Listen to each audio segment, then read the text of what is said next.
안녕하세요. 입질의 추억입니다. 이 초겨울의 문턱에 지금 간절하게 생각나는 수산물이 하나가 있죠. 그게 바로 굴입니다. 오늘은 굴을 드시려는 초보분들을 비롯해서 기존에 굴을 자주 사다 드셨던 주부님들을 위해서 굴을 먹기 전에 알아두면 좋은 4가지 상식에 대해서 소개를 해드리고, 저 개인적으로 즐겨 먹는 굴 요리도 같이 소개를 해드릴까 합니다. 자, 바로 들어갈게요. 이 얘기하기 전에 석화와 굴의 차이점에 대해서 간략하게 짚고 넘어갈게요. 석화가 돌석자의 꽃화, 멀리서 봤을 때 굴 껍데기가 다닥다닥 붙어있는 모습이 마치 꽃이 핀 것 같다라고 해서 붙여진 이름인데, 이게 자연산이 됐든 양식이 됐든 껍데기 통째로 유통되는 것을 석화라고 부르고, 한쪽 껍데기를 제거한 것은 하프쉘이라고 하죠. 바로 까서 생식용으로 가능하게 만든 것입니다. 반면에 이제 알굴은 크게 봉지굴이 있고 통에 담긴 채로 판매되는 굴이 있고, 재래시장 가면은 이제 얼음 위에다가 올려다가 이렇게 쭉 파는 굴이 있죠. 봉지굴은 사실 고를 수 있는 여지가 거의 없죠. 플라스틱 통에 든 것도 마찬가지고. 근데 문제는 이제 재래시장에서 판매되는 알굴의 경우는 유념해서 보셔야 할 게 빛깔입니다. 빛깔이 밝고 선명하고 유백색을 띠면서 광택이 번지르르하게 날수록 신선한 굴이에요. 군데군데 좀 살짝 속이 비칠 정도로 투명감이 있는 그런 굴일수록 더 싱싱한 굴이 되겠습니다. 그리고 어떤 분들이 석화를 깠을 때 까맣게 된 요 태가 진할수록 싱싱한 굴이라고 하는데, 반대로 까만색이 좀 옅다, 누리끼리한 색깔이 띈다고 해서 덜 싱싱한 굴은 아닙니다. 태와 관련된 것은 신선도와 저는 개인적으로 크게 상관이 없다고 보고 있거든요. 근데 이왕이면은 선명하게 까말수록 좋다고 하는 것이겠죠. 반면에 피해야 할 굴이 있습니다. 윤기가 좀 덜 나고 노르스름하게 변색이 된 겁니다. 알알이 멍울진 게 있습니다. 이런 것들은 반드시 피하는 게 좋아요. 이거는 정상적인 상태의 선도가 아닙니다. 큰 굴이 좋을까요? 작은 굴이 좋을까요? 껍데기 크기를 말하는 게 아니라 알굴의 크기를 말하는 겁니다. 피디님은 어느 게 더 좋은 것 같아요? 저는 작은 굴이 맛있다고 어디서 주워 들었어요.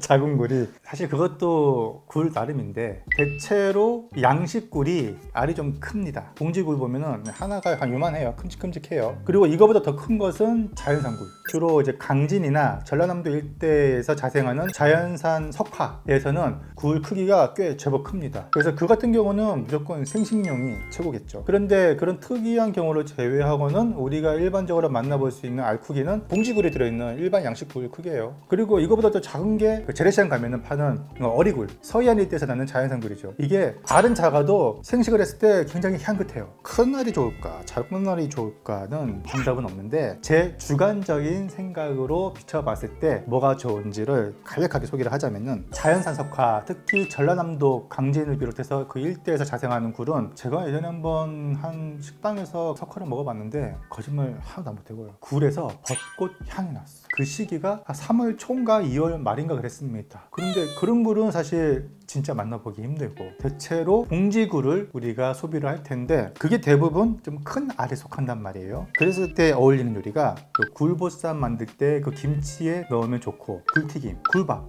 굴무침, 굴을 이용한 세비체, 굴전. 굴전은 사람마다 약간 다를 거예요, 의견이. 큰 알로 알 하나에 굴전 하나를 이렇게 만드시는 분이 계시더라고요. 근데 저 같은 경우는 알이 너무 크잖아요. 그러면 굴전을 부칠 때 이제 앞뒤로 뒤집어 가면서 이제 익히는데 야들야들 부들부들한 느낌으로 먹어야 되는데 중심부가 좀 덜 익어요. 너무 많이 익으면 또 뻣뻣해진단 말이에요. 그리고 알이 클수록 내장이 좀 많이 들었잖아요. 그 내장의 씹힘성, 약간 쌉싸래함, 씁쓸함이 좀 더 많이 느껴지는 것 같은, 약간 비릿함도 좀 더 많이 느껴지는 것 같고, 와르르 그냥 부어가지고 뒤집개로 뒤집어가지고 부침개처럼 만들 때는 작은 굴이 확실히 맛있고, 그냥 굴전을 만든다고 하더라도 작은 굴 여러 개를 이렇게 요만큼 올려가지고 부침가루 물 부어가지고 하는 그런 굴전이 맛있더라고요. 요건 이제 개인 취향이니까 정답은 아닙니다. 자, 작은 알, 어리굴로 만들었을 때 맛있는 요리가 저는 개인적으로 굴국밥. 근데 굴국밥에 큰 굴을 넣는 것을 선호하시는 분도 계시더라고요. 근데 저는 한 번씩 뜰 때마다 굴 알이 들어갔으면 좋겠어서 개인적으로 작은 알을 좀 선호하고요. 아까도 말씀드렸듯이 굴 부침개, 해물파전도 마찬가지고.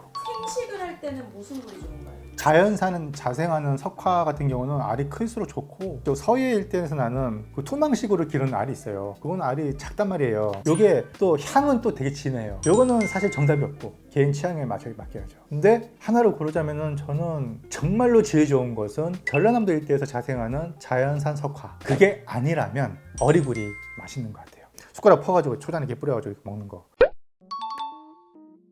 많은 분들이 이거 되게 궁금하시는 굴 유통기한. 먼저 석화 같은 경우는요, 입이 닫혀 있으면 대부분 살아있는 건데 보통 시장 가면은 채소 이제 망태기에다가 10kg 이렇게 20kg 이렇게 단위로 팔잖아요. 이걸 그날 당장 못 먹는다고 했을 때는 냉장고에다 넣어둡니다. 김치 냉장고보다는 일반 냉장고에다가 넣어두시는 걸 추천하고, 그 석화가 정말로 살아있다 그랬을 때 이틀까지는 충분히 갑니다. 3일까지도 가거든요. 마트에서 봉지구로 구매할 때는 유통기한을 유념해서 보셔야 합니다. 뒷면이나 아래쪽에 보면은 포장일이 있고 유통기한이 있어요. 근데 보통 포장일로부터 일주일까지더라고요. 2, 3일밖에 남지도 않았는데 판매되는 것일 수 있어요. 그러니까 유통기한이 넉넉하게 남은 것을 구매하시기를 추천드리고, 유통기한이 넘어갔다 했을 때 생식은 되도록 하지 마시고 한 2, 3일 정도까지 넘어간 경우는 조리용으로 쓰셔도 무방합니다. 가급적이면 봉지구도 되도록이면 빨리빨리 드시는 것을 추천합니다. 재래시장에서 판매되는 알굴, 이게 조금 유통기한 취약한 편이에요. 아랫면은 얼음에 이렇게 차갑게 유지가 되는데 위쪽은 사실 공기에 노출이 되고 있단 말이에요. 뭐든지 수산물은 공기에 노출이 되면 될수록 손도가 빨리 저하가 되거든요. 그걸 달라고 하면은 이제 봉다리에다가 이렇게 뭐 한 근, 두 근 이렇게 팝니다. 한 근에 보통 수산물은 육류와 달리 400g을 한 근으로 치는 경우가 많죠. 그럼 이걸 냉장 보관을 하게 될 텐데 최소 한 2, 3일 안에는 드시는 것을 권장하고, 3일 이상 넘어가면은 그때부터는 생식을 금하고 조리용으로 쓰셔야 됩니다. 5일 정도 넘어갔다 그러면은 그때부터 냄새를 좀 맡아보고 판단을 하셔야 돼요. 좀 깨름직하다 그러면은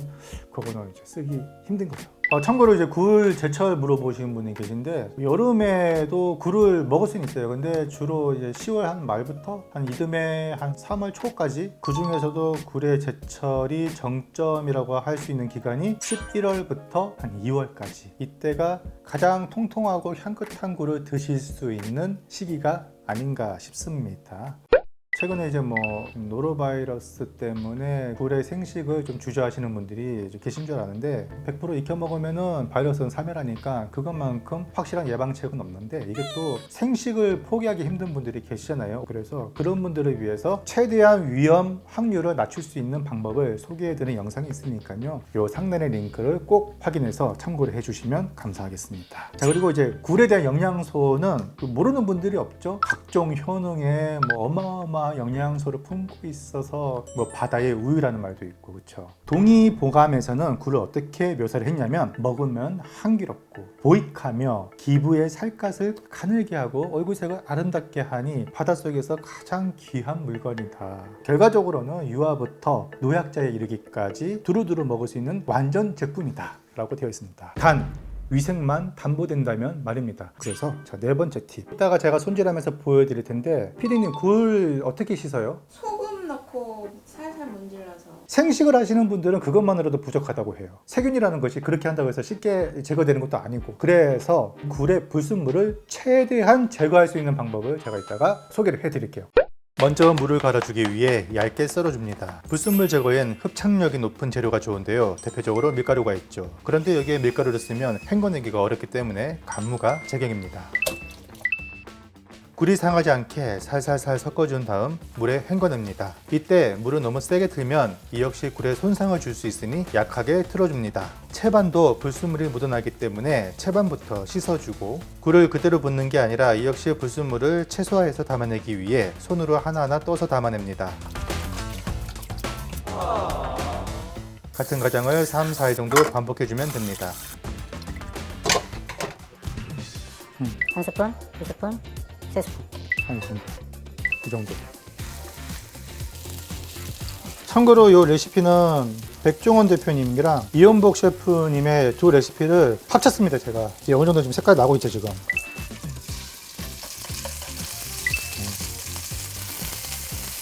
불을 좀 낮출게요. 열기 배추 이만큼 넣고, 청양채 한 숟가락,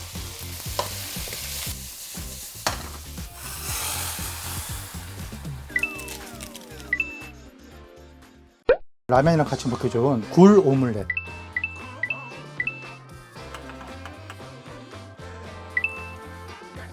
오믈렛이 너무 강한 불에 하면은 계란 튀김이 되거든. 부들부들해야 되잖아. 확실하게 좀 예외를 좀 하고. 불을 조금 낮출게요.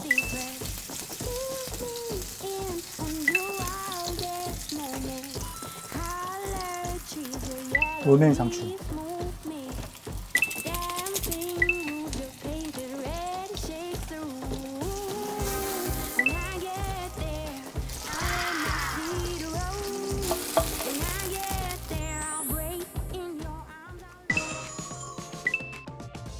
굴을 이렇게.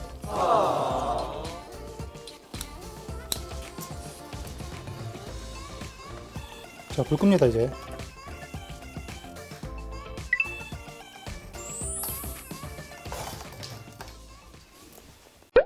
굴 한번 보세요. 와.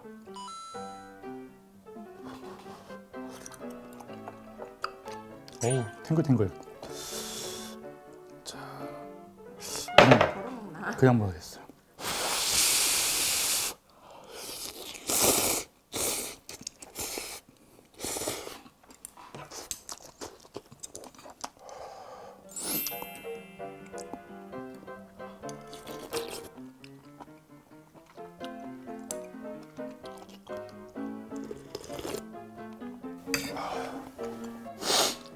맛있는 거 먹을 때 항상 나오는 거 콩물. 맛있다.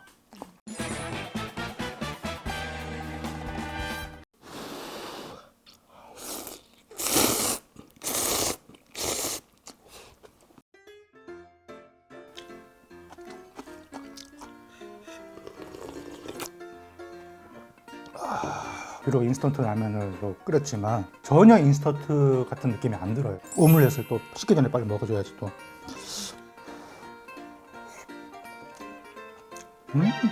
이런 말 하면 좀 그런가? 내가 있는데 너무 맛있어. 요즘에 하는 음식마다 실패가 없네요. 자아자찬하는 게 아니라 제가 맛이 없으면 표정으로 나오는데 굴이 신선해서 그런 거겠죠? 네.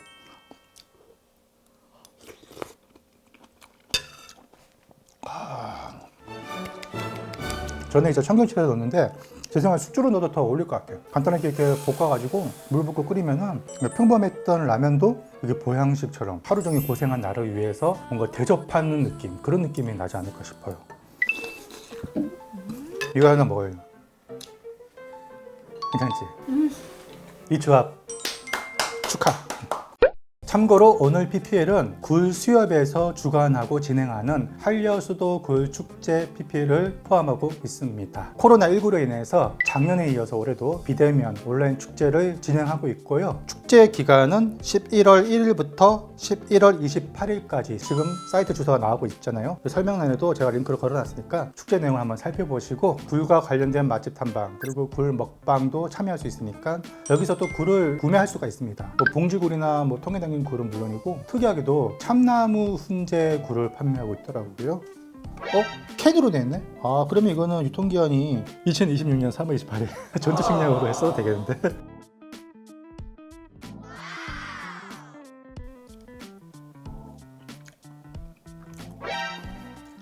오징어 맛이 나지 왜? 이거 숯불 구이 오징어 있잖아요. 그런 맛이 나요.